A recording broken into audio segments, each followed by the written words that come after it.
Le vrai faux de l'info sur Europe 1 avec Laurent Guimier. Bonjour Laurent. Bonjour Bruce. Vous placez votre détecteur de mensonges entre Paris et Bruxelles ce matin. Grosse prise de bec entre le gouvernement français et la Commission européenne mercredi dernier. Bruxelles a demandé des efforts à la France pour réduire ses déficits. Et ce qui n'a pas plu du tout au gouvernement, c'est que la Commission est entrée dans les détails. Bruxelles demande une réforme des retraites, une réforme de l'assurance chômage et même la libéralisation de la profession de taxi.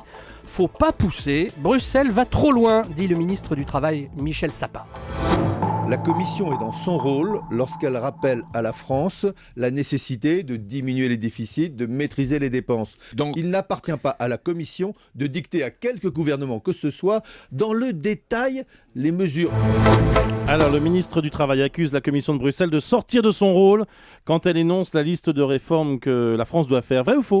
C'est faux. Mercredi dernier, la Commission européenne a certes délivré une ordonnance un peu salée à la France qui est malade, mais elle agit strictement dans le cadre des traités européens depuis 15 ans. Et encore l'année dernière, avec le traité budgétaire qui a été accepté par la nouvelle majorité socialiste, la Commission oriente les politiques économiques et à la fin, ce sont les politiques qui décident.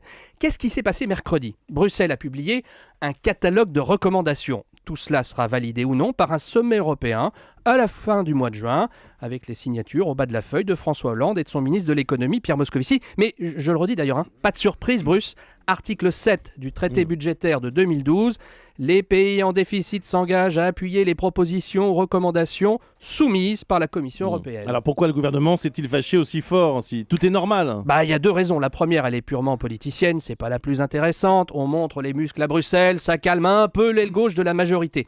La seconde, et c'est passé inaperçu, c'est qu'on n'a encore rien vu. On n'a rien vu. Mercredi dernier, une nouvelle règle du jeu budgétaire est entrée en vigueur à Bruxelles. Pour le coup d'après, en 2014, la Commission aura le droit de mettre son nez dans le projet de budget. Si le budget préparé par Bercy ne plaît pas à Bruxelles, Bercy devra revoir sa copie.